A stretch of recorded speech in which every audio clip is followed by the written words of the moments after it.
Don Davis, great to see you. It's been a minute.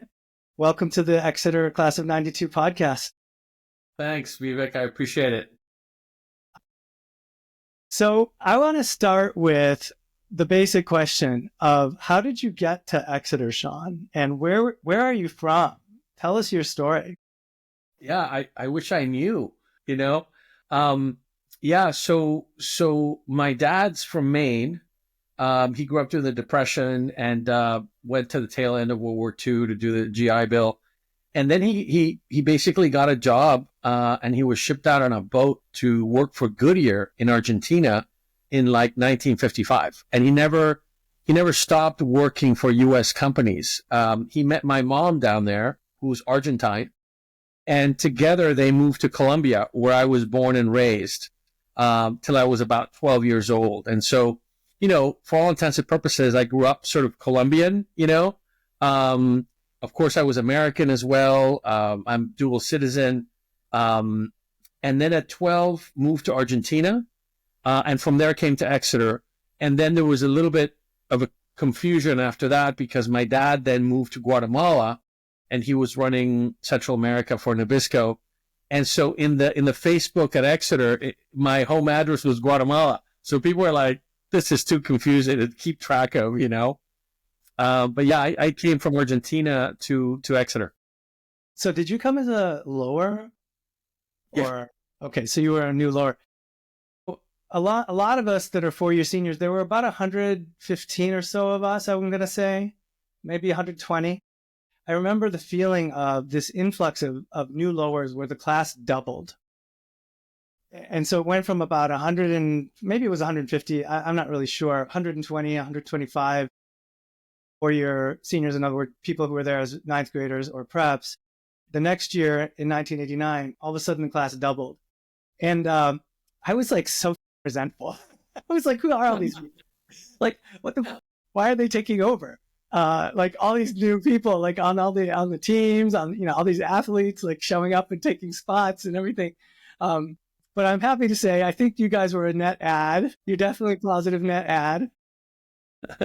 And I'm incredibly admiring of people who were there for 4 years. Like I always say that for me, Exeter would have been perfect 2.5 years.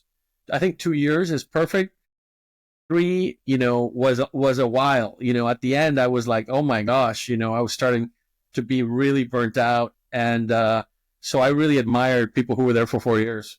Yeah, 4 is a lot, and I think that you don't know what's going on. I mean, I'm glad about it. I don't think I would change it now, but it's an intense experience, right? For sure. No, it was an incredible experience, but also very tough, uh, and kind of the best of times, worst of times kind of thing. But I always thought, my family wasn't like a boarding school family. Like my dad grew up really humble in Maine, didn't have a lot of money. So I always felt when things got hard, Vivek, right? I always figured, well, I wanted to be here. I'm the one who pushed to go. My mom, in fact, would try to bribe me every time I went home, and she's like, "Oh, we'll get this. We'll do that." And I was like, "No way! I love this place. I want to do that for some good reasons and some bad reasons that I couldn't see at the time."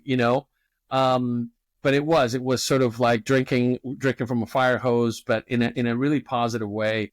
And it's always been the most formative years of my life. And it's always when I've had like interesting moves in my life, changes and opportunities that have opened up. There's always been Exonians at those points. Yeah. What made you want to come? So you were in Argentina when you applied. Pretty far away. Well, we're talking continents here. Yeah, so there was this great teacher who was actually the guidance counselor at the American school in Argentina. It's at Lincoln School. And I had a friend who went to boarding school when he was 8 years old to England. One of those, that crazy stuff. And I think I was a little bit bored. I think I had done like a lot by my end of my freshman year. And he said, why don't you consider boarding schools in the U.S.? And I'm like, I didn't even know they existed. And once he gave me a book and I started reading about them, like I was hooked, right? It's like, I'm out of here, you know? And so I basically called up my dad who was in Guatemala and I said, hey, will you support me with this?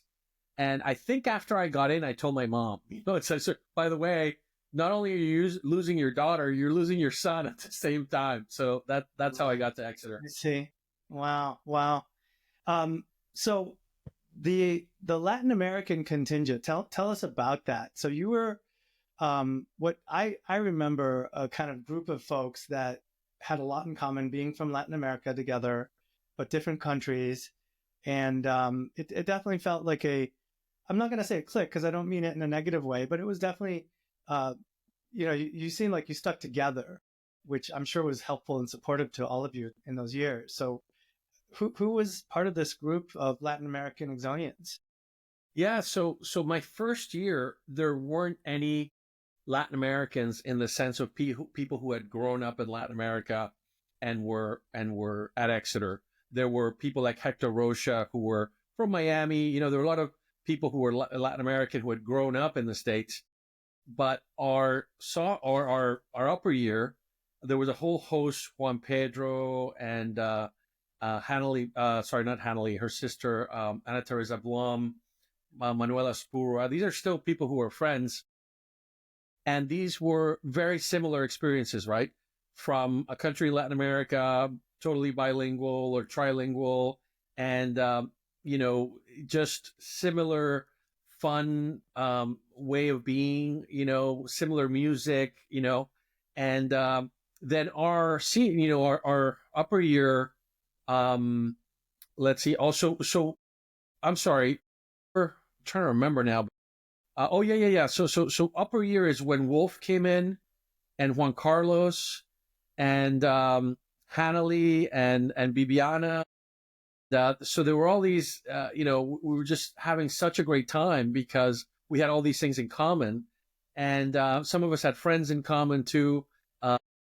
And so it was kind of a nice thing to have. And I was in Main Street, and then Wolf and Juan Carlos were in what was it called? The little house that was just next to Main Street. So there was Ewald and Main Street, and there was a little. No, it wasn't Gould. I forget the Gold, name of the house. sure. It's no longer a boys' dorm, but it was like right there. So I was always going in the window or the fire escape or something, and they were always playing Latin music, and that's when we started doing these dances, right? Where we invite people and teach them how to do merengue, and just it was a lot of fun. It was definitely hard, I think, especially for Juan Carlos and Wolf and some of the others who weren't maybe as American as I was, and it was sort of like a nice bit of home. I bet, and I bet for them you were probably a real bridge, right, to American culture. Ricardo, of course, Ricardo Helmland. Yeah, I think so. I mean, I think so. I think I was there, a year earlier.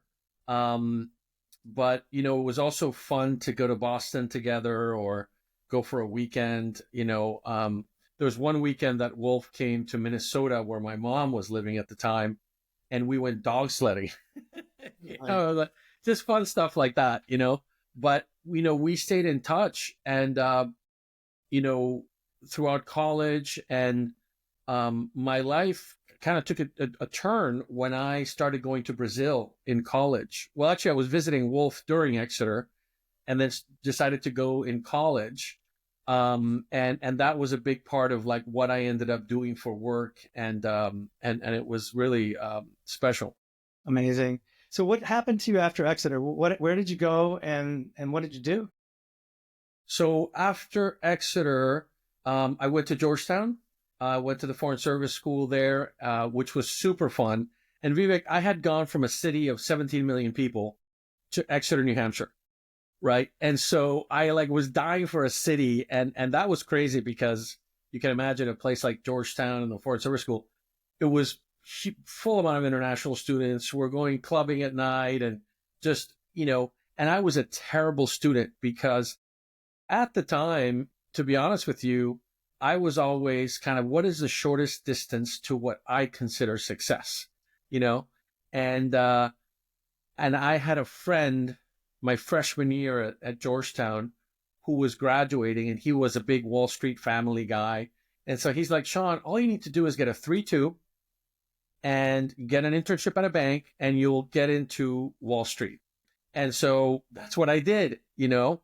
But I ended up at Georgetown. I had a really fun sort of Exeter junior year where I went and I did an internship for a bank at JP Morgan in Sao Paulo that Wolf's dad was instrumental in me getting.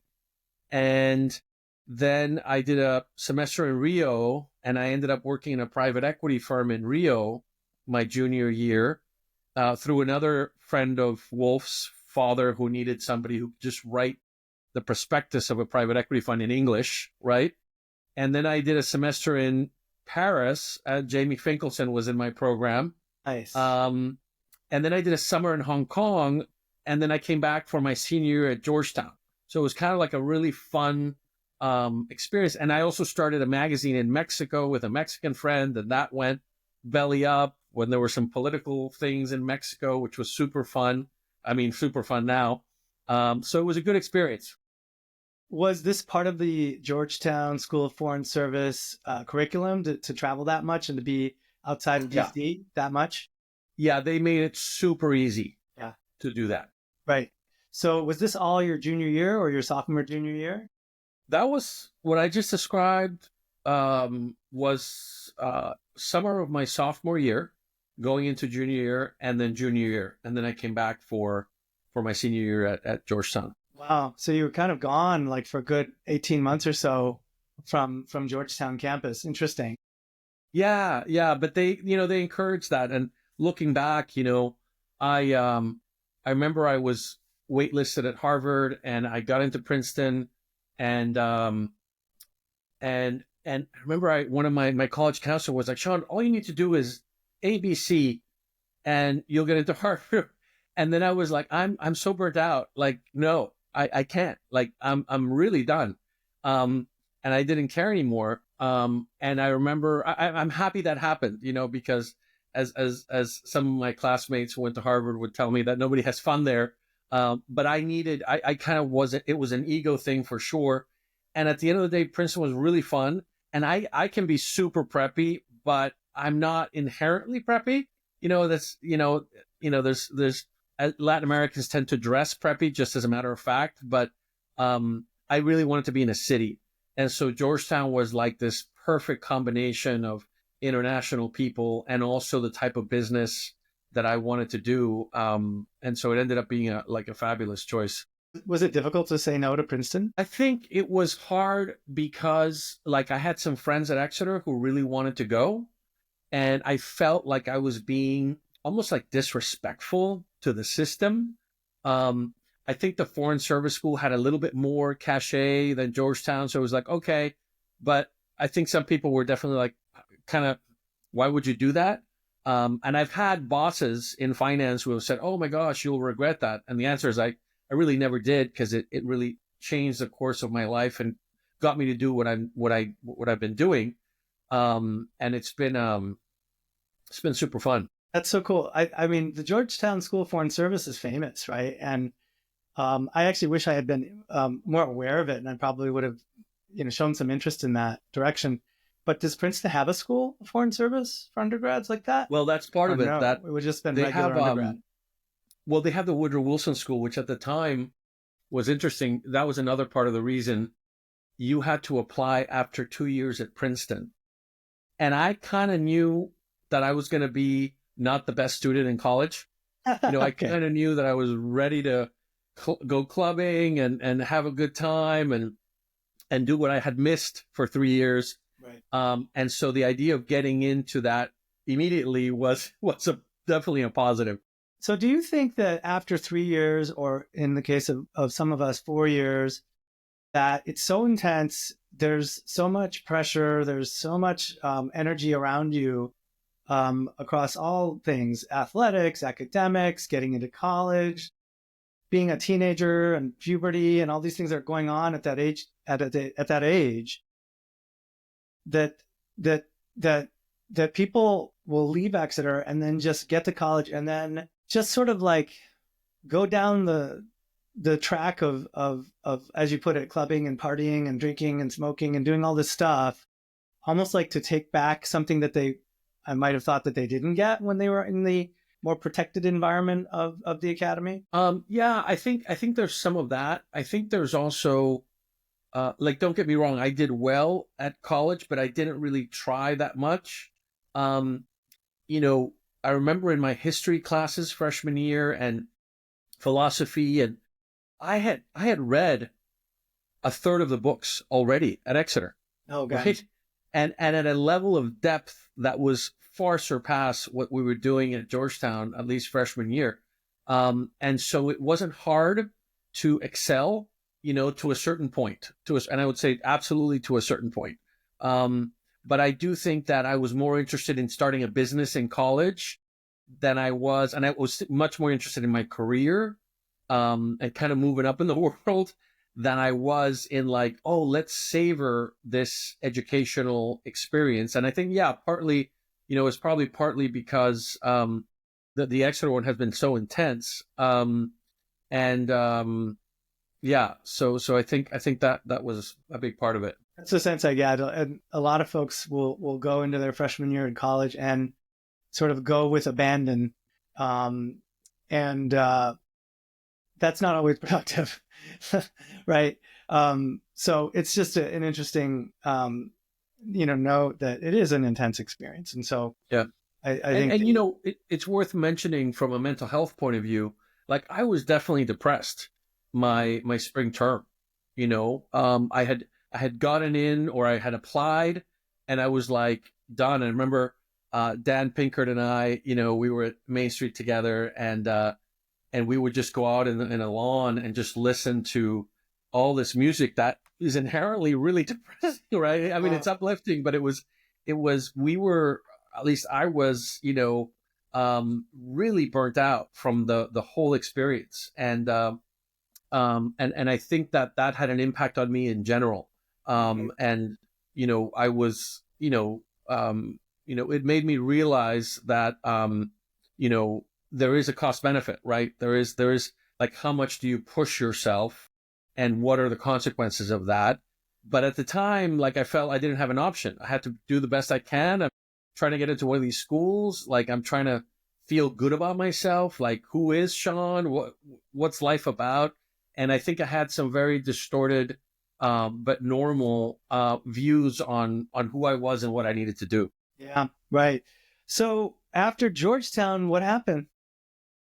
So, um, when I was in Brazil for junior year, as I mentioned, I worked for a bank in Sao Paulo.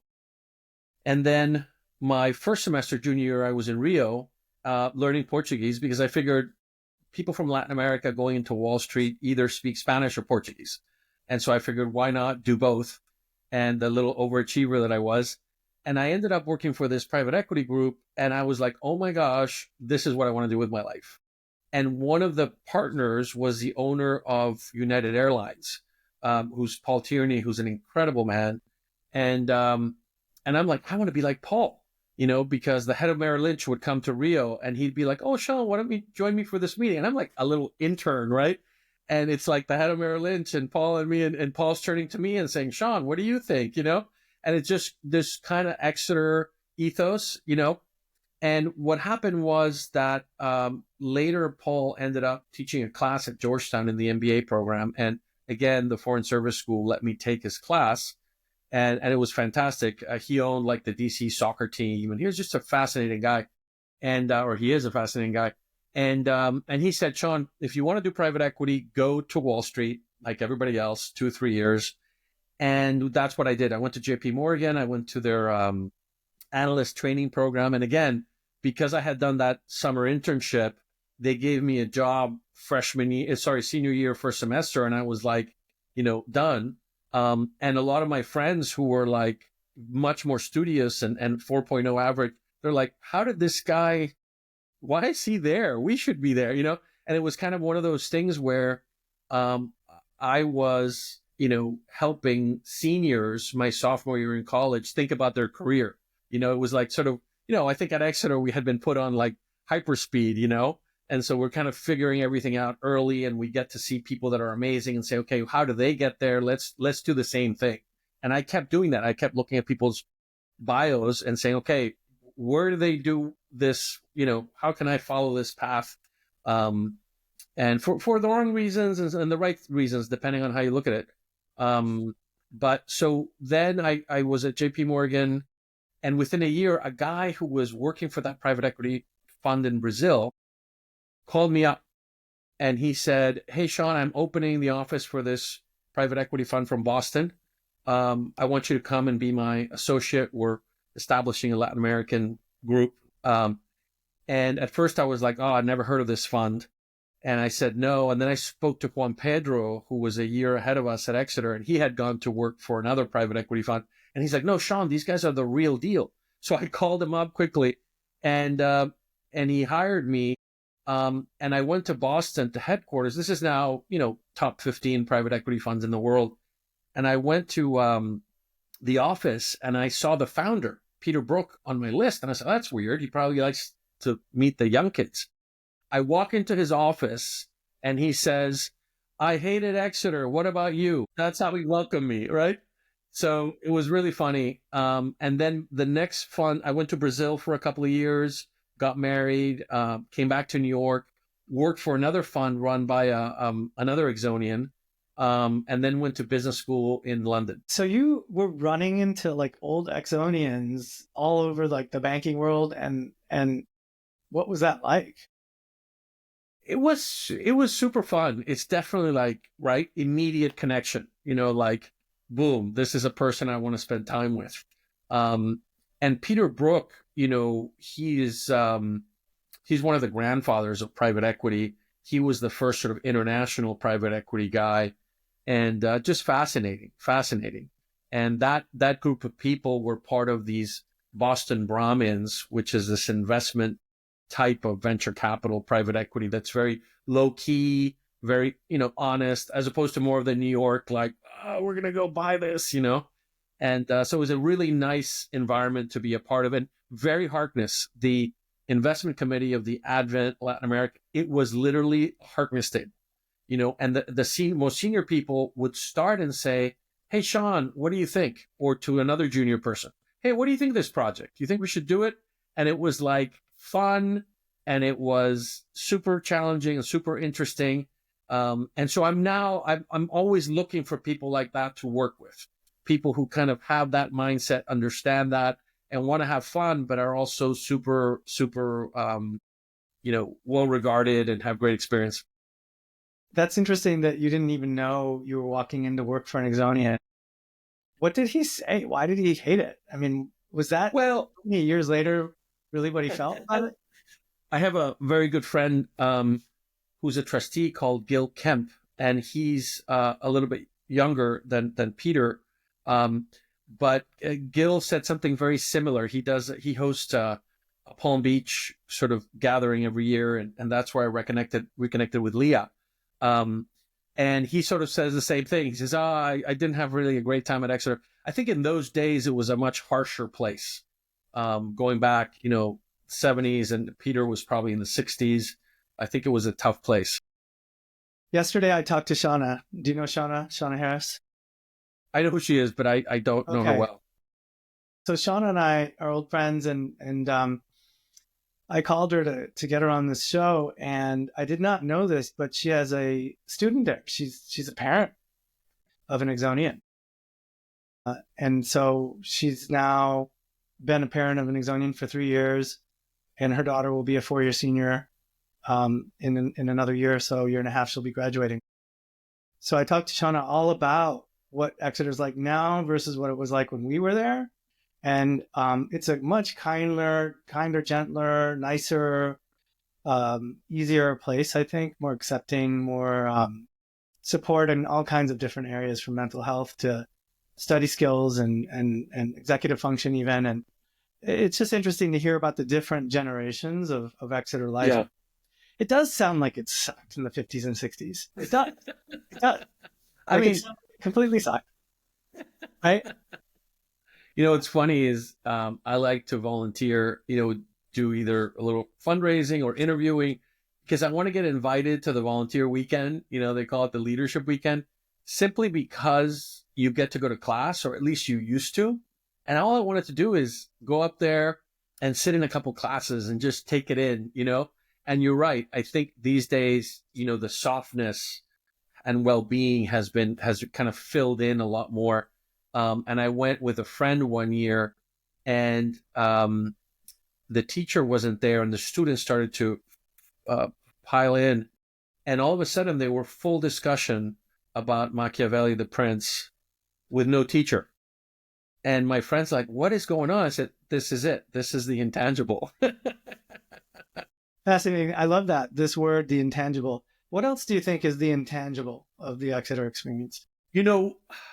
I'm for a number of years, I've always been sort of somebody who goes to church. I've always been Catholic, but never really well connected to God. And I got sober almost 20 years ago, and I started a process of increasing spirituality a little bit more in my daily life. And I, when you look at the word enthusiasm and the root word being enthos, of God within, the enthusiasm of, Jack Herney in his classes, or the enthusiasm of these students walking into a classroom, starting a conversation and a debate without a teacher there. I think that when you talk about, turning on the light, or igniting the power of the universe, or energy, or whatever you want to call it, that happens when there's enthusiasm in the room, not excitement. Excitement can be that too, but excitement can be quite negative too.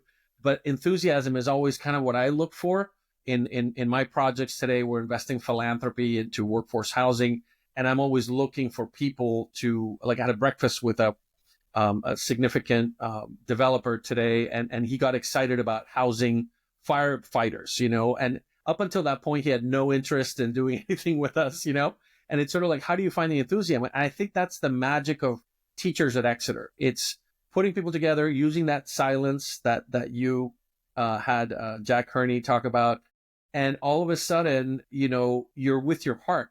Like, this is of the heart, this isn't, sure, it's intellectual, but when the enthusiasm is there, it's like, that's where you're supposed to go, right? That's how I think we should lead our lives, is find the enthusiasm. That's how I share students of mine, or people I'm mentoring, to try to find what really their dream is and what makes them enthusiastic. And I think that's it, like the enthusiasm at Exeter at all levels, in all kinds of places. And I shared the other day, forget where I was, but I was, I was sharing that I had my quintessential Exeter experience of that is Fred Tremolo. And we had this class about chaos theory, and it was amazing. And again, it was junior year. I'm like maxed out. He's doing my college, recommendations. And we had a 30-page paper due. And I was in the lawn with Dan and could not, like, even begin to will the ability to do it, right? Like, I am, I'm going to fail. Like, I'm not, and I started writing a poem. Like, a poem just started coming out of me. And I just wrote it, and I put it in the piles of big, chunky papers, and I got an A, and I was like, wow, this is incredible. And that's not the Exeter enthusiasm story. It continued in that the next term I get a call, or I don't even know how, a note. I don't even know how it happened, but I was summoned to Tremolo's class, and he's like, "Oh, come in, Sean, sit over there, in the back chairs." And I'm sitting there not knowing what's going on, not knowing what to expect. And all these preps start coming in, and it's an English class. And he's got these famous poets, the poems of these famous poets, and he's put mine in between, and they all discussed it as if I was some famous poet. And I don't think Tremolo and I ever really discussed much except me thanking him, that you didn't need to. Like, he could sense that the light that he was turning on in me by taking the time to create that situation and have the intent to give that to me was, Thomas Merton, who was this guy, he was a writer, and I named my company after him, but he's he has a saying about poetry. It's in the poetry are words in the service of the unspeakable, and that unspeakable is what happens at Exeter in those moments. Wow. That's a great story, Sean. They're fun. I mean, It's just beautiful. Yeah. It's beautiful. beautiful. I always hear about people like him. I didn't have him as a teacher. I kind of feel like I missed out on a bunch of these really great instructors. Some of them I had, like David Weber, I had as a cross country coach, and I loved him, but I never even had him as a teacher. I would have loved that. So I never had Mr. Tremolo. I didn't even have Jack Carney for history. Sometimes I wonder, it's like, well, where the hell Go back, Vivek. You need a redo. I do need a redo. No. I would take it. That's a good question, Sean. If you had to redo anything, what would you redo? You mean at Exeter? Yeah. Or Oh what would gosh, you change or do differently? that was crazy. Immediately, I started thinking about a girl that I was dating. No, I mean, I don't know. I kind of, when I look back, and I said, okay, would I have done those three things to get into Harvard, right? Oh, I remember I did something awful. I'm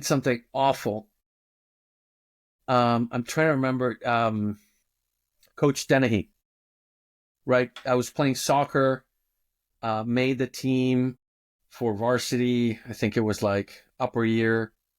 And I was upset because I was of the opinion that there were a lot of like Latin Americans and international students who should be playing on the team who were really good, Oh, but I he was see. bringing in a lot of baseball players Oh, I and see. and training them, getting them. And so part of the thing was, I remember I tried out for varsity lower year, and before the tryout, you had to run like 5 miles. And so none of the Latin Americans or international students could play any soccer after that. And so I was like, Coach, we got to do this. We got to bring these people. And it was like the egomaniac of Sean at that age telling Coach Dennehy, like, how to run the show, was emblematic of how sometimes I was out of control. And I remember that I kind of spoke up too much, and he told me to go to the showers or something, and I quit. And I remember that the next year he came and talked to me and asked me to come back on the team. Like, look at the leadership of a gentleman like that, right? The leadership, the humility, because what is he doing? He's really helping me get back to where I should be, and I'm hurting myself, you know? And I was like proud, and I was like, oh, I said no to him. Like, look at me. It was like this delusion based on a lot of fear. And I remember that's one of those things where I wish I would have changed, because again, it was self-sabotage, and it was very disrespectful, and it was awful. And I think, sometimes when I look back in my life, I'm like, I used to look at it as badges of honor. And now I'm like, wow, those are really badges of shame, and you try to undo some of those, right? You try to undo some of those, but that's definitely something I would have loved to have a redo on. Yeah. I have a handful of things myself. I won't go into them. Because I think, Please do. Please do. No. Okay, I'll tell you one thing. No. No, it's not even a specific action or thing I did or didn't do. I think I was just spread very thin. I had all these activities that I was doing, all these clubs, all these sports, everything except my homework. So I just couldn't really get all the homework done.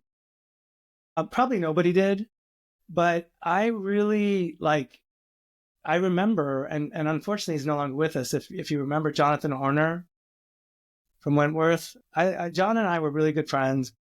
We ran together on the cross country team, and I love John Horner. And he actually wrote my peer reference to Wesleyan. And John was a very good student. He was a Latin scholar. I remember, yeah. And it's really sad, to lose people like him. And it's been a while now, like I think maybe even 10 years more.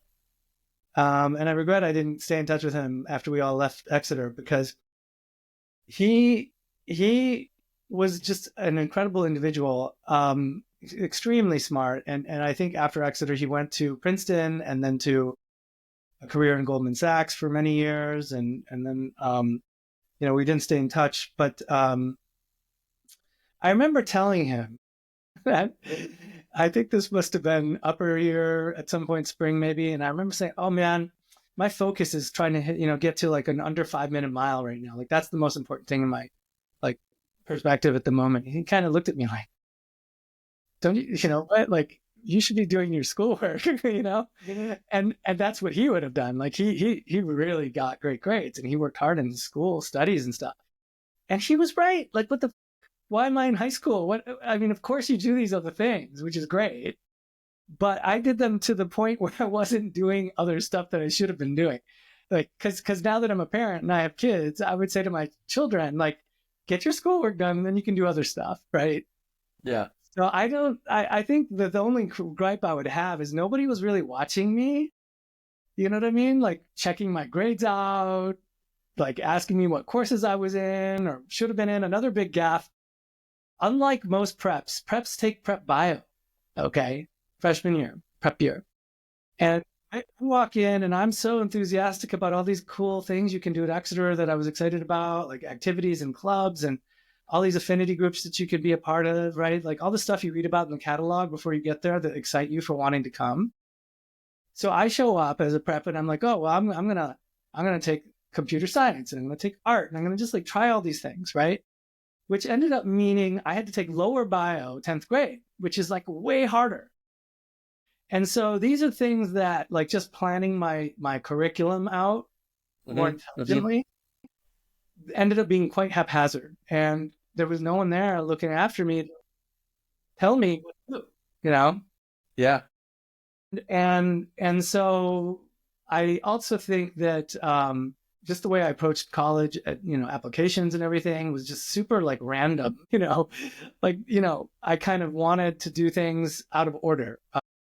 Like I wanted to get to a certain personal record in the cross country and track, stuff that I was doing. Like that was like more on my mind than other things that I should have been doing. Like just getting the basics done of getting, because I was a terrible math student. I never even took calculus and I skipped it too. I skipped calculus and physics. Okay, exactly. I didn't take physics either. Like what the hell? Like, dude, you should be told when you're that young to take physics and math and like get to a certain point. Like, and so like I get to college and I mean I can hack my way through it because I'm an Exonian, right? And that's what we do. But still, like I still wonder, it's like, what do I not know that I'm supposed to know? Yeah. That's my only kind of like looking backwards, how I would have done things differently is been more astute around academics. And I think partly because I was that way in middle school. And for me, Exeter was like this, oh my God, look at all this stuff you can do. Wow. Like, broaden your horizons and so on. But you're still a 9th, 10th, 11th, 12th grader. Like you're supposed to be doing like what you're supposed to be doing, right? To kind of get into college, right? And it worked out fine, I suppose. But I just think like, and I think hopefully this is better now, advising and supervision of these young people. Because what the hell at 14? What do you know at 14, right? Why am I in charge of my own curriculum? No, that's not the way it should be, So it's funny. Horner was my coxswain in crew. Yes. And he's just such a great guy. And also then Chris Reynolds as well. I can't remember which one was coxing the first boat versus the second boat. But, I do remember there was an ethos of, supportive coaching, which was David Swift. I don't know if you remember David, but when I saw the catalogs and I was starting at Exeter, I'm like, oh, I'm going to play lacrosse. This looks so cool. And like, the little thing and the little thing. And David Swift was in my dorm and he saw that I was tall and he's like, no, you're coming to the boathouse with me. No lacrosse. And he took me and he showed me how to row. And David Swift is a very, it was interesting. I don't know if you remember, do you remember him, Vivek? I do remember. Guy? Yeah. He's dean of students and just huge guy, but very quiet and very kind. But when he got mad at us at Main Street, you could tell he didn't have to say anything. He was just angry, but he was very like a super, super nice guy.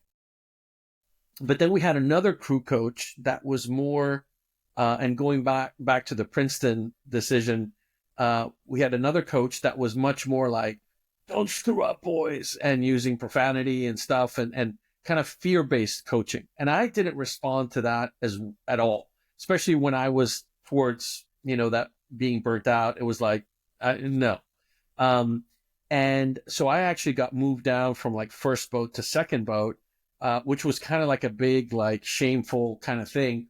But when I went to visit Princeton, where this other coach was from, I met the crew coach where Jonathan ended up rowing, and a lot of other people. And I'm like, introduced myself. "Hi, I'm Sean. I'm from Exeter." Da-da. And he looks at me, and he stops and looks at me, doesn't shake my hand, doesn't say hi. He says, "Whether you come here or not, we'll be fast," and keeps walking. Like, that was the ethos, right? And it was the same as the coach, that had, made me feel that. And so it was also like, that was a very huge turnoff for me. It was like, why would I come here? Like, I'm already getting two examples of this from Princeton. Yeah, I'm good. Mm-hmm. So sorry, I missed that when you asked the question. No, it's a fascinating story. I think, Jonathan 10s, or a very high 9s. He was a really, really good student. For him, the most important thing was his grades, and, cross country and things like that came afterwards. And I had it the opposite way. And, he was right. I mean, honestly, I think that's kind of like what I would tell my kid, right? At this point. That's probably because, he probably had some good parental guidance, frankly. And I honestly did not. My dad, my mom were not involved at all. Right. So I was completely doing my own thing there. And I don't know, that just feels not like the best, really, looking back on it. It's fine. Like, it is what it is. These are the things you figure out kind of afterwards, right? But you can't go back and change things, and they happen the way they happen. But I would just, I tell my kids now, it's like, dude, you got to get your shit done first before you do this other stuff. Like, get your math homework done. You know what I mean? So, and I'm now more than ever, I'm like, you got to do math, right? Because you got to be like really good at math. You got to be really good at math, and you got to be really good at science and engineering, computer science, because we live in a whole different world now. Yeah. Right. So that's all really fun to talk about. But what I really want to hear about, Sean, is this whole career you had in private equity, and then how you transformed yourself into this person that's taken the fundamentals of private equity and then applied them in I'm going to call it social entrepreneurship model. If I can, I might not have that quite correct. Sure. Maybe you can tell me how you think about it. But what are you doing now after this long career in private equity and in Wall Street? What happened after that? Well, I'm, sequentially what happened was that I moved to Florida because my eldest daughter was moved here with her mom. We were going to go to business school. They were going to come with me to business school in London. We split up, and I ended up going thinking, oh, they'll come next week, 2 weeks, 3 weeks. And it never really happened. And so I flew back once a month to Miami, to Palm Beach, to see them, or to see my daughter. And when I graduated, I had one of those moments where I had my whole, I had worked in private equity in Spain, and I, had all this stuff set up like a good Exonian. It was my career. And I was talking to a friend of mine from college who was very spiritual. And I told him the story. Oh, yeah, I'm going to see my daughter every month. I'll fly back. And it sounded very hollow. And I started crying on the phone with him. And within a week, I had left London and moved to Florida, not having a job, not knowing what I was going to do, and knowing that there was really not a lot of private equity in Florida in those days. It was kind of like a very small thing.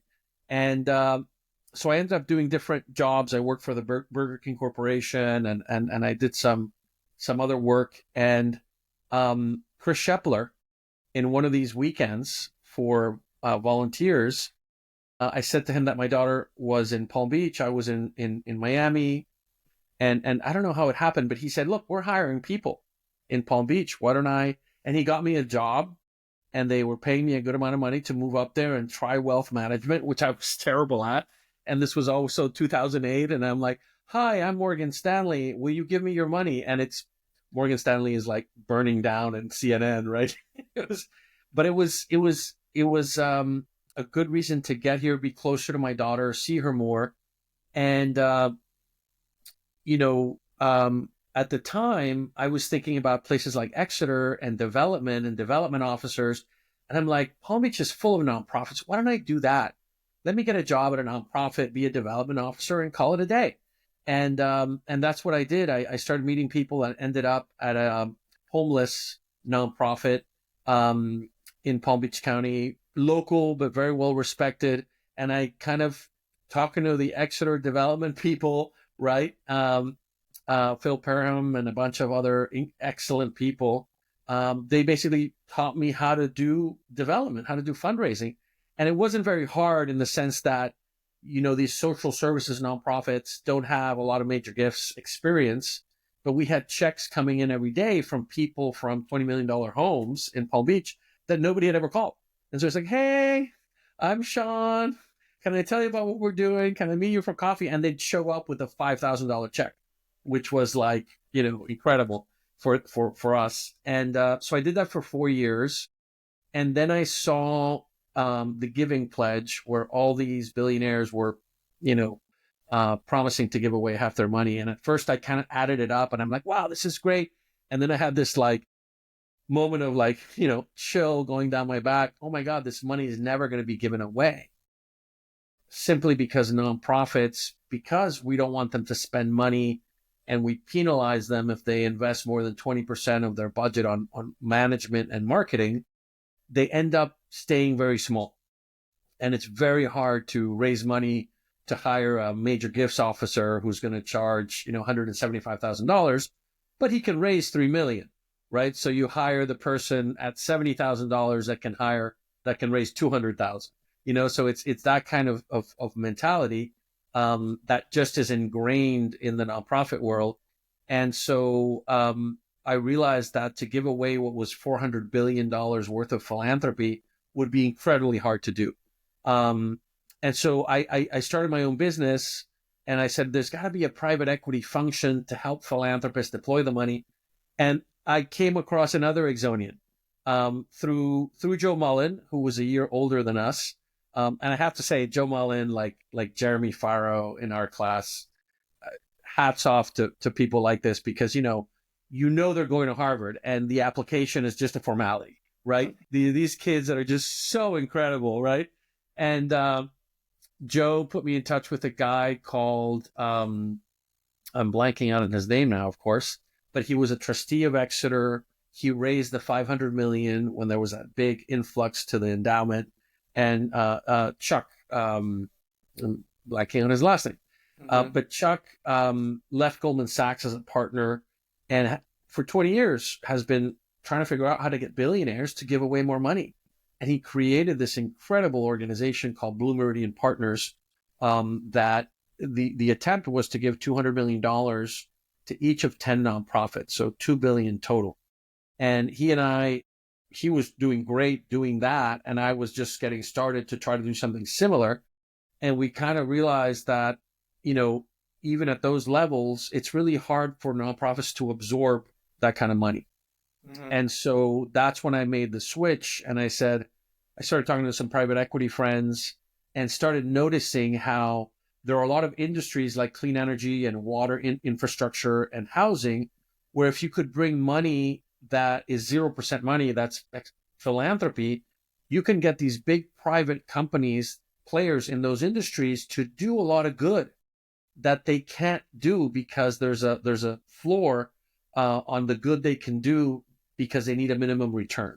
And that's just the way it is. So all of a sudden, Chuck Harris and me were talking to all these private equity people, and just like Vivek, it was like, you're creating something new, right? So you're trying to expand what private equity means, expand what philanthropy is, and kind of find a way to institutionalize it and start doing it together. And that's what I've been doing the last sort of 4 years, is investing philanthropy into workforce housing, so that you can have lower rents.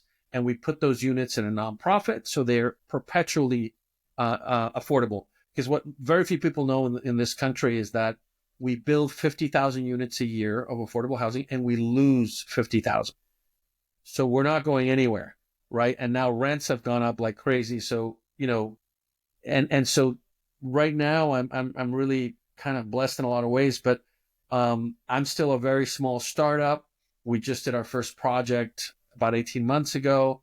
Now we've got like the next ones to go, but it's like when I was working in Brazil and doing private equity for Advent down there at that time in 90, what was that? The year 2000, 98, 99.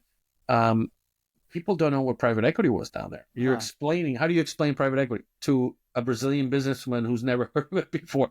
And this is kind of like what we're doing today. And there's a final Exonian, which is Gil Kemp, who's a trustee. And Gil is like Chuck, Gil is a wonderful human being who has been on the board of a bunch of different things, raised a bunch of money for a lot of different things. And he's just, we get together and we're like, let's do non-Sibi at scale.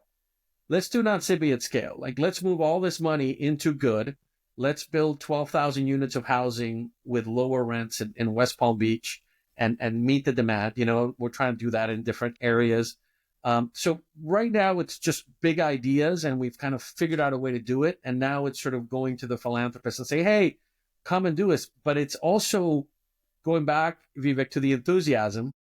It's like we have to find people who have been very successful and have a lot of money that's not going anywhere, and will end up in a foundation one day giving 5% giving rates in the future. Why not use that money and give them fulfillment? But it starts with that enthusiasm. How do we create?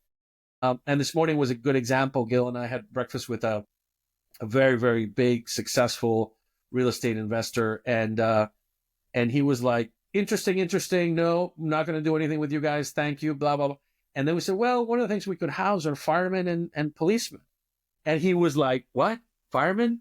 I'm on 3 organizations for firemen and the heart started coming out, And so that's kind of what we're looking to do, and start slowly institutionalizing that deployment of philanthropy, because it's just sitting there. And so I don't know, Vivek, low probability that we'll be super successful from any kind of entity, right? Revenue wise, and hire teams of people who can do this all over the place. But certainly from a fulfillment point of view, and getting to talk to the most interesting people and super senior levels of the world in terms of this kind of stuff. And I have friends who are joining me who are retiring from the big funds, right? And they're like, oh my God, Sean, I want to do that. So it's kind of very fulfilling. Sorry, that was a long.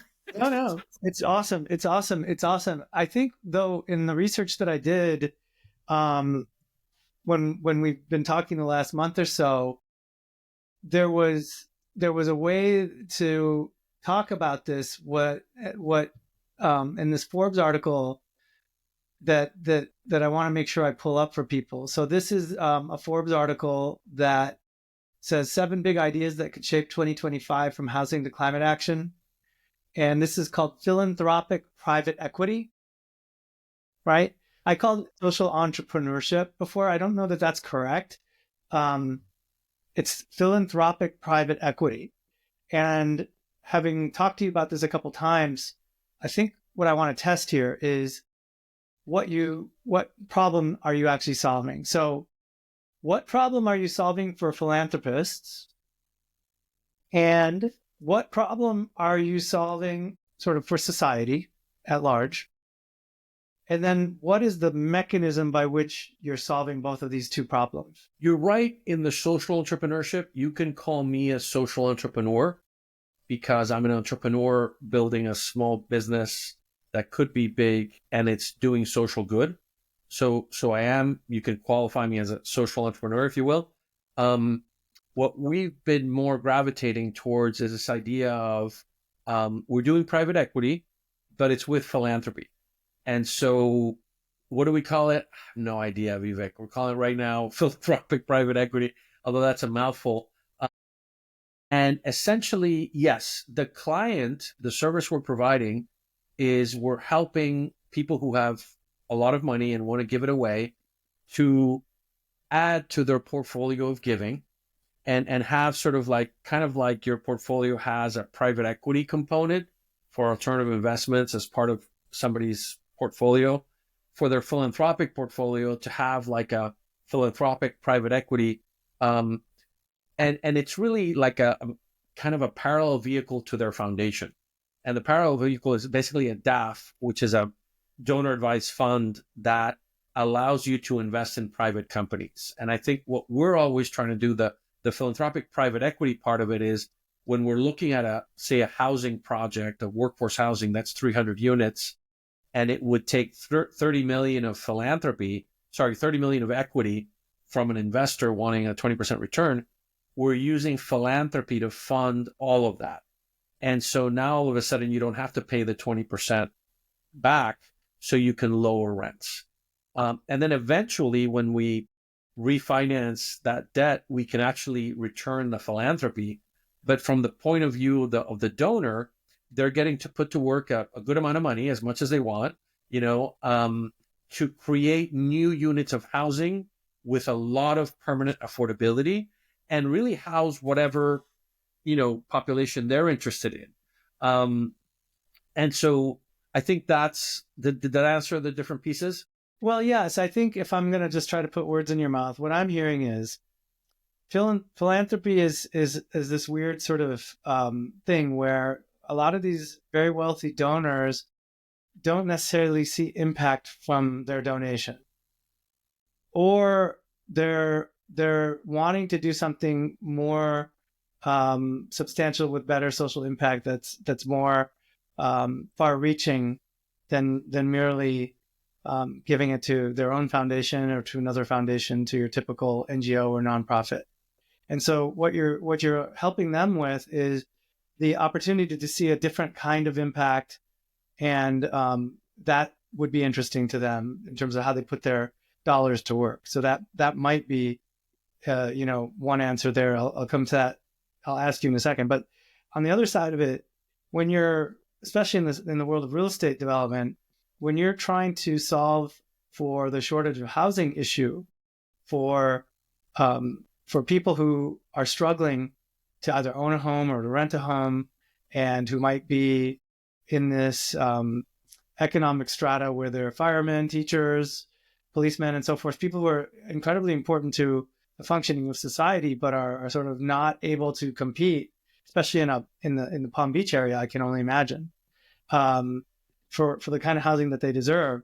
They need something that's different than your typical low income housing project, right? Which might provide a break on the rent, but those projects don't get built because the typical investor, real estate developer, is going to want a 20% return on their cash. Therefore, those projects don't even come to light. They don't even happen, right? Because those people are out building condos, right? And luxury homes. And so you're solving a market problem on the housing shortage side there by employing philanthropic capital instead that doesn't need the return. And so those folks are happy to just give you the capital to go develop housing to make up for this shortfall for very deserving populations. Is that correct? Right? Yeah, that's great. That's great. There's a lot of things we can talk about in terms of the good that you can do with housing. Fundamentally, what I'm trying to do is to say, hey, let's go solve something. Because in philanthropy and impact, in the impact world, in impact investing world, it's all nominal impact, right? It's all incremental impact. It's sort of like, oh, we're doing a great good here. Great. Okay. But what percentage of the whole problem is this? And usually say, no, it doesn't matter. We're doing good. Okay. We checked the box. All right. But I'm kind of interested in when you take a city like West Palm Beach, and we're also looking at Nantucket, by the way, which is different economics. And we're looking at Northwest Arkansas because we're working with some of the entities of the Walton family ecosystem. And we're starting to look at, I just had a U Chicago freshman from Exeter reach out to me saying, hey, can I intern this summer? Guess what he's doing? He's putting together solving the housing crisis for Chicago. And I'm sort of giving him what he needs. And it's basically for West Palm Beach, we need 12,000 units of housing at lower rents because there's 12,000 families that are paying more than 30% of their income as rent. And that's considered burdened. And then there's a lot, I don't have the number, but it's probably 5,000 of those are paying more than 50% of their income as rent. And these are sort of HUD definitions. When you look at that being the solution or the target, if we could do that, I mean, no city has ever come close to doing 10% of that, right? But if you could do it, it would be amazing because today, the majority of that is what's called the missing middle. You have some affordable housing, like you said, with government funds, but those units are only affordable for 15 to 30 years, and then you lose them. And there's not a lot of money to start more of those. So you can take care of some people at the bottom, but if you're earning a little bit more than that, you're done. All the way up to where workforce housing starts to cover. But the majority of workforce housing is for people who are earning significantly high within the professional realm, what's called 100%, 102% of area median income. But anybody between basically 100% and 60%, there's very little of that. So with what we're doing, you can just say, okay, if you need 12,000 units, if we can get 1.2 billion of philanthropy committed, we can build them all and hire the biggest developers to go build and manage for us, right? Now, that's a crazy number, right? Oh, 1.2 billion. But it just so happens that there are 50 billionaires in Palm Beach, just on the island, right? Then across this area, there's another 50 or so. And so, I just met one the other night, that would be a small fraction, 1.2 billion would be a small fraction of their wealth, right? Not that he's going to give us that money, but if we start with 30 million and then build up to 100 and then a billion, and then, that's how private equity was institutionalized. When I started working in private equity, it was tiny. Nobody knew about it. And then it's only in the last 20 years that everybody knows about it. And I think that's what we need to do with this. But housing has a lot of nuanced things to it. And the best thing I can tell you is, I was fortunate enough to start working with a Columbia professor last year on a water infrastructure project. And when you're looking at water infrastructure or climate change, big companies in that space could do, like I said, so much good if you could have philanthropy blended into some of their deals. But because not a lot of philanthropists that I've come across are interested in those, I've kind of focused on housing. And now that Columbia professor, Nancy Degnan, who's amazing, there are 11 graduate students at Columbia right now that started 4 weeks ago, and they're doing an affordable housing moonshot for the US. 1 million new units using our kind of approach. And we're getting McKinsey and JP Morgan and all these big developers to kind of chime in on this. Everybody agrees that it works. The big question is, can you get the philanthropists to start committing the funds, right? But my whole idea is, of course, if you build this big thing, in addition to having some pilots, then for some of these people, you still need to build a relationship with them, of course. But for some of these people, it's sort of like, this is worthy of me. I'm going to solve the housing crisis in West Palm Beach, right? That becomes like bragging rights.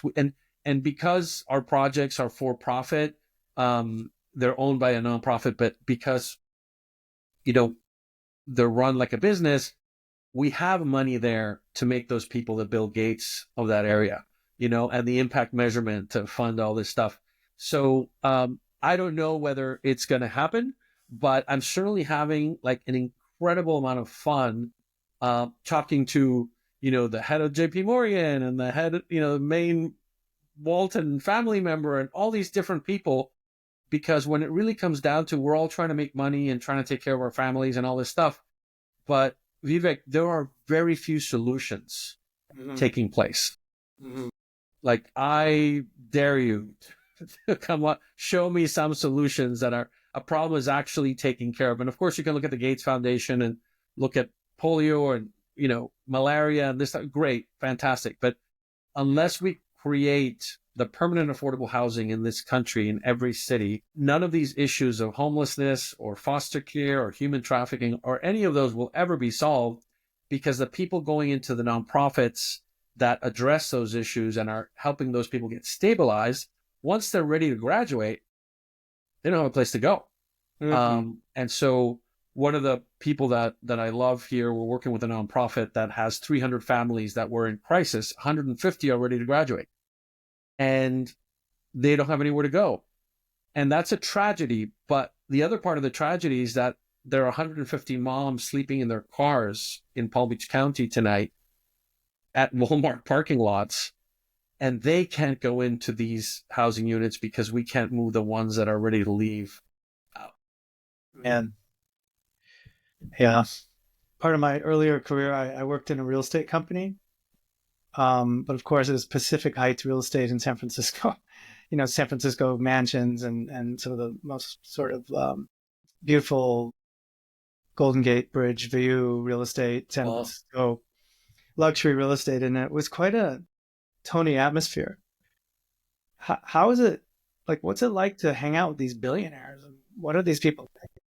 Well, what's funny about Exeter, I think we probably had a lot of classmates that were super duper wealthy, but we never knew, right? Sometimes Sometimes Yeah, no. Sometimes I still have some questions about some. Yeah.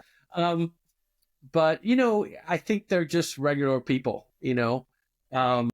My challenge is that my low self-esteem can get triggered, right? Like I grew up with a lot of low self-esteem. I had, alcoholism in my family, and part of Exeter and private equity, all that stuff was always like, oh, Sean, I need to be the man. I need to impress people, and I need to do it internationally. Like, let me tell you about me playing polo in Spain while I'm interning for the Benetton family private equity.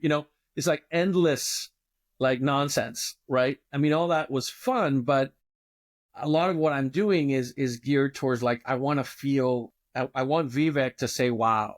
And if Vivek says, wow, then I'll be somebody, And I think that, creating a spiritual practice and doing that and trying to be better at that every day has gotten me to the point where I wake up. At first, I'm nervous. 2 weeks ago, I was with a very famous billionaire that owns a football team and all this stuff. And at first, when I'm going to his office, I'm like, oh my God, okay, who am I? What am I doing here? But then when I catch myself and I can be present and I can remind myself that I'm here to do non-Sibi at scale, right? I'm here, to practice the principles of Exeter, and I don't really care how this person reacts or not. And he was like trying to run away through a bunch of different rabbit holes, and I kept like being like, no, come back. We're going to talk about this. No. And this guy is the man, right? And so I've gotten to just a point where I feel that it's a calling, right? Like, this needs to get done. Guys like Chuck Harris before me, guys like Gil Kemp, who dedicate their lives to do good with their success. I feel like I'm part of a group of people that it's kind of my calling to keep pressing and just finding a way to get some of this done, because the implications of investing all this money are massive. And, not a lot of people work for big, large institutional private equity funds and nonprofits. And so I feel like I've been given these opportunities to make these connections. And Vivek, none of what I'm doing is me sitting in my room or my desk saying, what is the best way to do this? I will figure it out because I'm so smart. It's all been finding where the water flows, right? And it's all like, I got to go hang out with my bonsai trees and forget about what I'm trying to do because I need to pay the rent or pay this and pay my mortgage or that. And I quickly get into, all these people have all this stuff. All my classmates have all this stuff, and I don't, because I've spent all this time doing this, and I've gone through a couple divorces. And so it's like, what am I doing? Let's just quit, get a job at a bank and call it a day. stop messing around. But always, always, always, when I have that mindset, something happens that day, which is like, wow, okay, keep going. Just got to keep going. And, I wrote a book and did the TEDx talk and have done a lot of fun stuff, but none of that accumulates to anything, right? Unless it all kind of falls together. But what it has done is I just have to wake up to the enthusiasm in the moment, right? And and then that's fulfilling. And I think that was like, served in a huge way at Exeter. Mm-hmm. Wow, Sean, there's so much in this, and I guess my reaction to that is good for you, right? Like I'm happy someone is out there trying to connect the dots between philanthropy and social entrepreneurship.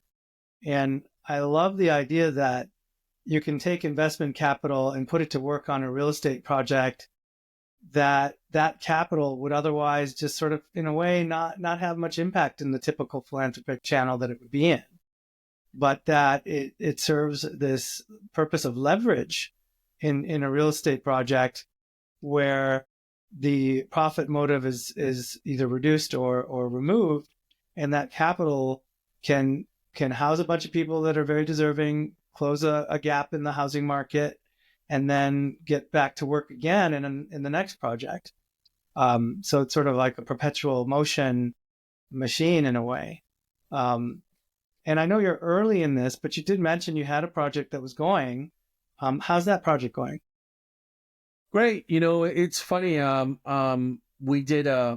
$100,000 of 10 friends, basically. Trying to think if there are any Exonians there. And we made a loan to a big developer that is developing a 300-unit project, 270-unit project in West Palm Beach. Beautiful workforce housing. I mean, just gorgeous architecture, lobbies, everything's incredible. And we said to the developer, look, I'm going to lend you $100,000 at 0% from philanthropy. Somebody made, these people made gifts to a DAF. That money went to make this loan. And, but we want you to lower the rent of 1 2-bedroom in this building by $1,000 a month for 10 years. And then we want to get paid back. And this was just, basically came out of one of my advisors frustrated with me and just saying, Sean, you got to get a deal done. Just do something. I'm going to give you $25,000 as a gift if you get another $75,000 by the end of the month. That's what I needed, right? So what it did, it just proved that mechanically it works, even though our model is more to own the units going forward. And that's kind of what we're working on. Where do you go from 100,000? Our next project is like 4 million for 15 units. And then there's a 30 million for 300 units. So, we're trying to kind of make that next step. And we're also, so that's kind of where we are. Brilliant. I think, taking a page out of Silicon Valley and tech startups, it's and even this project that we're doing here with these podcasts, right? It's like, get out there, right? Just get out there and try something. I'm glad that you are connecting the dots. And I think that the progression you just outlined is like a page from tech startups in Silicon Valley. And even with this project here, with the Class of 92 podcast, I've been wanting to do something for a long time along these lines. And at some point, you have to just get out there and go and do it and just throw spaghetti against the wall and see what happens. And if you fail, in a way, that's a good thing because you learn from that, try again, do it different the next time. So that's, and ideally you control your risk along the way. But I think that at the end of the day, you need to do experiments and pilots to see where there's traction. So I love what you said, and from 100K to 4 million to 30 million to who knows what, right? 300 million, 3 billion next, right? Once you prove out the model. We need 100 billion to do 1 million units. Mm-hmm. Is that right? That sounds crazy, but it's only 10% of the giving pledge. I see. But it's a crazy amount of money. But here's the difference: is that I can go to like a related, like a big real estate developer, and I say, I would like 10,000 units in these 5 cities, and I'm going to pay you X. And they'd be delighted to do it. Delighted. So the execution of it is we're teeing up the biggest developers in the country once we get the money to go do it. So, it's really going back to, I started my career in this later stage private equity world where you're like looking at boring businesses, which is the largest car parking company in Brazil? Okay, let's buy it. And then let's buy the next 5. And Right. that's kind of just how we think. And I've been very fortunate to have 3 partners, and 2 of them come from very large private equity firms. One set up Asia for KKR, and the other one's co-founded TPG's real estate team. Mm-hmm. And they came into this project, Vivek, with no understanding of philanthropy, right? Except a few checks they had written, and really no understanding of U.S. housing, especially low-income housing. And so we're kind of looking at it from a very naive point of view. If you have a bunch of money and you have a bunch of big companies that can put it to work, that sounds like a reasonable thing to do. The question is, okay, how do we actually do these deals and stuff like that? So I'm not worried about getting to bigger numbers. I think just like you said, this initial track record, proving what it is, people talking about it. I think that's where we are now. But and I get encouraged by speaking with you because you're telling me, yes, this is kind of like a tech story or a startup story, and it takes 10 years. It doesn't take overnight, right? And over the years, people are like, oh, wow, Sean, you're still doing this. Oh, okay. Oh, look, you've got a Forbes article now. Oh my gosh. Okay. Oh yeah. Let's talk now. You don't know what it's going to take for people to get kind of to the next level. But I'm so like encouraged. And when I look about what you're doing too, it's sort of like you're going out into the abyss, right? And it feels like a dark fall, but in fact, the abyss could be this amazing connection and this incredible world that's out there. And who knows what this will turn into. But if you don't put in the work and get it going, like you said, it's never going to go anywhere. And I have to tell you, like every 6 months that I've been working on this, like we totally change. Something totally different happens, and an opportunity opens up, and it's like, just this morning, people are like, why are you doing development? Why don't you just go buy a building? And I said, well, actually, we have a building we can buy, but that's a big check, da-da-da. And that that might be the thing we do. So I think staying flexible and being open to what people say, but also kind of like blocking out the naysayers, Right. because if I had $1 for everybody who's been like, Yeah. yeah. Yeah, I hear you, man. Well, I'm excited that I finally like really understood the Latin American contingent from Phillips Exeter from our era. It's really interesting to hear your story and to I always wondered like where does that guy come from and how's this dude like this? And back then I think you had a much thicker Spanish accent if I recall. Let's say, That's very and likely. I think you did. Wait, by the way, are you from Buenos Aires? So when I was 12, I moved to Buenos Aires. I'm originally from Cali, Colombia. Okay. But yeah, but you know what happened, Vivek, is when I got to Argentina at 12, the kids are like, where are you from? And I'm like, well, Colombia. And so I never really became Argentine, even though my mom and all my family is down there. That's like home, but I'm not Argentine. I don't know if that makes That, any sense.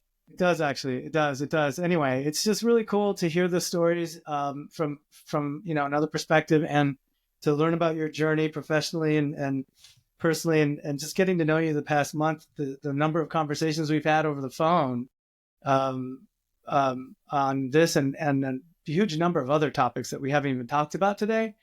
It's just really cool, man. It's super friggin' awesome. And yeah, I totally feel you on wanting to do something that helps folks and maybe as well, doing stuff for Exeter that gets you up to volunteer leadership weekend and gets you sort of back into that culture of excellence and that culture of just wanting to kind of that intangible that you were talking about, being able to kind of touch that intangible again. Mm-hmm. I think that's very compelling and it draws you in. So it's great to Vivek, hear your side. it's really a lot like those sci-fi movies where the alien thing comes out and the person touches it. I mean, it really is. Right. It is. I get it. I think that happens more when you get a little older. I don't know. Maybe I, I'm just coming to it later, but definitely I sense it more now than I would have even 10 years ago. Not Oh, sure. I heard about, I didn't quite get to it yet, but Pat had the interns and I had a couple interns last summer and I'm going to have another couple this summer. And I think that's, the ability to be on Zoom with these kids. And like, I think I would encourage anybody who's listening to this to really do that, because that's really touching the Exeter experience, right? That's really connecting in a very clear way where you have to be, working with these kids. So this is a perfect place to land. Why are we even doing this whole digital fabric thing with a video first podcast?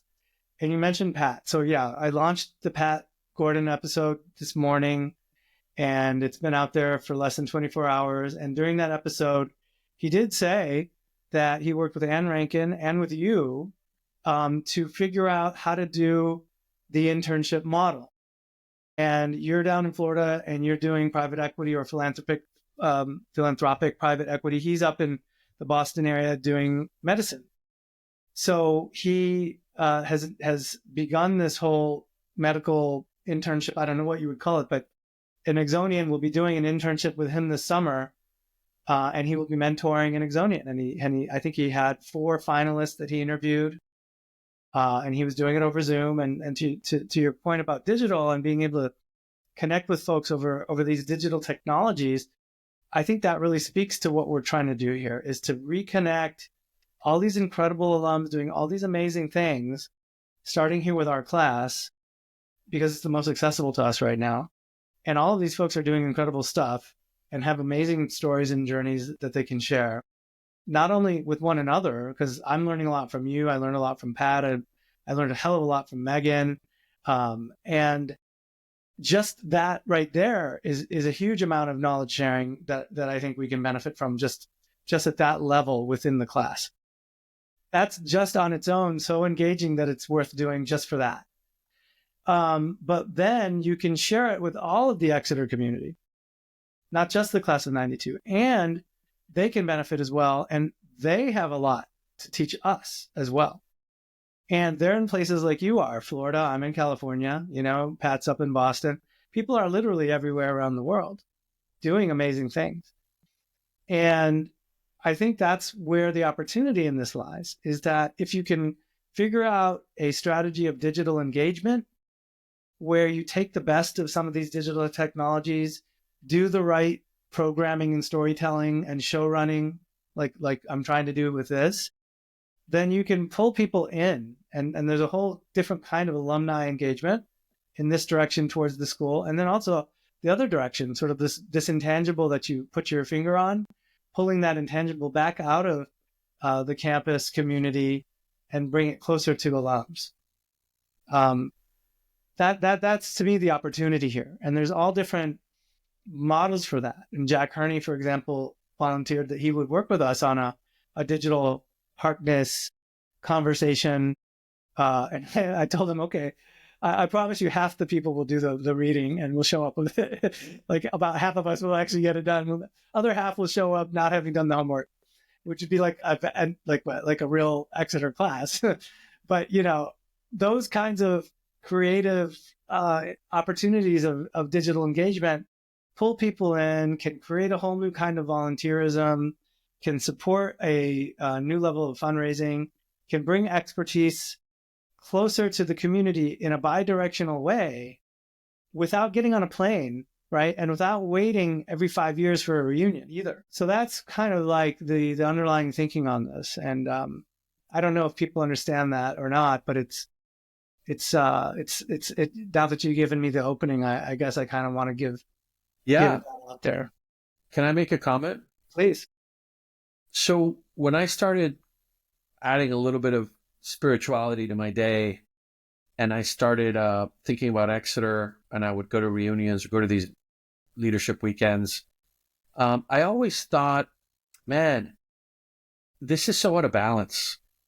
Like knowledge and goodness, this is like 99% knowledge and 1% goodness. And if I hear ESO one more time, I'm gonna, and yet ESO is awesome, but I felt in the last, 20 years or whatever, it's been so out of whack, and I remember talking to a couple previous principals and saying, hey, there's a lot more to goodness than just ESO. People need to have a life of mindfulness and meditation and studying all this other stuff that moves the heart. And, there's that quote that I don't know who said it, that the longest journey in life is the 6 inches from your brain to your heart. Yeah. I think that could be something that this podcast or this initiative takes to heart, right? It's if the heart of Exeter is the heart of Exeter, then if this can deliver the heart of Exeter, then that is a massive good, right? And that is a goodness, because do I need another podcast to go listen to very smart people? There's a lot of places I can go to listen to a lot of interesting people, and that's great. I don't need more intellectual stimulation. I don't need, to a certain extent, more education from an intellectual point of view. What I need is to experience my heart more, And so this text chain that we've had on WhatsApp and your podcasts are fantastic, not because of the information. Information is great. It's valuable. It's useful.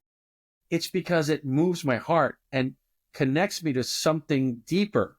And I think that when I think about James Finley, who's my favorite guy to listen to, who's a student of Thomas Merton, James is always talking about, it's not about learning more about God. It's not about reading books about prayer and reading books about meditate and writing books about meditate. It's about just doing it. Yeah. Just doing it. Just do it. So for me, if I can tap into these things and it can rekindle my inner child, so to speak, of Exeter that I connect with in meditations, and if that gets connected, and if I get an uplift of enthusiasm, then I know that this is ground zero to what makes me me and makes me a human and makes this experience worthwhile, Wow, Sean. Yeah, I feel you. I feel you. And I teach a class. You can't let me speak like unsupervised, Vivek, because I'll just go on for like 5 minutes. I'm sorry.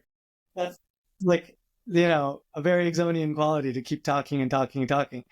I'm guilty of it myself. Yeah, I hear you, and I don't think that what you said was sort of like kind of going on and on. I'm glad to hear the perspective, and I do think that there is the opportunity to do what you're talking about. Hopefully, we're early in the process of feeling that out and putting it on. I'm going to say tape, if you will, but digital. It's digital tape, if you will, and getting it out there, because we are in a new era. We really are. We are in a new place with digital communication technology. And it's so fascinating to me. And this confluence of marketing and communication and digital has been a part of my life for a long time as a product marketer in software companies. But it's also reached ahead in a different way in the last few years too, because we're even past the YouTube age. We're even past the Facebook sort of phenomenon. We're into digital 3.0 now, and I think that opens a door to a whole new kind of level of interaction and experience that can be meaningful, that would hopefully help connect people better and touch the heart, and just create new opportunities for that kind of engagement and interactivity with people that we knew when we were that young, and have gone through all these things now and have like a whole different perspective on things. So, I could come talk to you about, Sean, tell me about private equity and how should I do investing or whatever, or if I'm a big donor, how should I manage my, foundation or whatever. That's actually not the goal of any of these episodes. Right. Yeah. 100%. And, also at the same time, like, I'll go back to Gil Kemp. again, he had me. He recommended I read Arthur Brooks, From Strength to Strength. Um, he's at Harvard Business School, and he talks in his book, right, that when you get to that sort of second phase of your life, you better start doing things that are full of meaning and purpose. And he talks about spirituality and praying and all this stuff. You better be doing this because that's where it's at. So I do think that has shifted as well, from people who are business people or people who are doing whatever they're doing. That's a much more understandable thing now. And again, if you can harness that and distill it and allow us to like tap into it in a very good way. I mean, talk about a fulfilling life, right? Instead of scrolling on my Instagram, I get my heart lit up through an Exeter way, and I learned something. But it's sort of like that's where it's at, And I don't know if you've talked to Jeremy about like your project and everything, but I think he's got a lot of insights about this kind of world and how to attack it. Wow. Okay. Well, listen, that's brilliant. And there's a lot that I want to continue in terms of this track of conversation, but Next time. Right. For the sake of this episode, I'm not going to like keep going here because I think you and I could probably go hours on this. I definitely appreciate what you're saying, and thank you for putting that out there and for giving me the opening to kind of put the kind of goals on the table, and I invite everybody out there in the community to contribute to this line of conversation. I think that now that you've mentioned Jeremy, I'm going to close with just 2 or 3 quick questions. And the first question would be, of people who would you nominate to be on this podcast next? Jeremy. In the next several months. Okay. Jeremy. Yeah. Okay. For sure. So Jeremy, if you're I'm a big fan. You're a big fan of Jeremy's. I am too. Yeah. I reached out to Jeremy, just so you know. Good. I appreciate the reinforcement. This helps me to get Jeremy now. Oh yeah. You may have to nudge him a couple of times, but hopefully this nudge you will might have work. to go to Boston. I'll tie him up and you interview him. Yeah. We'll get Tinio too. Yeah. Oh yeah, exactly. Get her to get him. Yeah, exactly. Yeah, exactly. That's what I'm saying. yeah, I got you. Look, you know what? There's so many interesting people, right? Like our class is fascinating. Sure. Mike Taylor is kind of an enigma for me. I really I think that could be good. Gosh, so many interesting people. Do you know Mike Taylor? Yeah, I mean, we rode together, and I saw him a couple times in New York, and he was always doing like a big startup and then yoga. But I lost track. Okay. I've never really understood what was going on. Yeah, whoever knows him, it's not like I couldn't call myself. I probably could, but it's always nice to have someone who's closer. Let me think about that. Let me think of other people, because it's just, I think Ali Phillips is very thoughtful and interesting. I haven't talked to her in a couple of years, but I think I'm seeing her in April for our DC dinner that's shaping up. All right. Let me think about it. Good. Well, hit her up and tell her to come on, and she's on the WhatsApp group, and I have a feeling she'll be amenable to it. And I would love that. I would absolutely love that as well. I thank you for those nominations, and for those of you that have been nominated, you now you've heard it from Sean, and you've been nominated. So, please consider it. And then in terms of the last quick question, 2 quick questions rather, of the Exonians who are still with us or Exonians who are no longer with us, who would you love to have like a dinner with? I guess I would kind of cheat and say, in order to push him to give all the money away that he said he's going to give away, Mark Zuckerberg. Okay. You should see me pushing these people. It gets fun. I push them to the point before they get mad, right? I can't get them mad. Okay. All right. That sounds good. So Zuckerberg out there, as an Exonian, please consider it. Talk to Sean, right? That would be cool. I would love to see that actually happen. I don't know what his affinity to Exeter is or isn't, but there was a Facebook before there was Facebook, right? We know where he got the idea. No, they're doing a lot of cool stuff. They have this Chan Zuckerberg initiative. I'm not an expert, but they're doing a lot of cool stuff. Right I think a lot of people, Vivek, are trying to do a lot of good, and I think we just just need to add to it. Yeah, bro. I feel ya. So then, last thing, where can people find you, Sean, if they want to connect? Where can people find me? In the WhatsApp group. I think LinkedIn is probably the easiest. Yeah, I think that's probably the easiest. I love LinkedIn. I not to go to I was going to tell you short story. When I teach my class, which is a global development class, I ask kids what's their dream job and what area, all that stuff. And then 25% of the grade is they have to have 10 live conversations with leaders in that field. And so by the time they finish the class, they have 500 connections on LinkedIn in order to get to that. It's a lot of fun. LinkedIn is a lot of fun. Yeah, I feel you on that. So that's cool. I think connecting with people is always fun, however you end up doing it.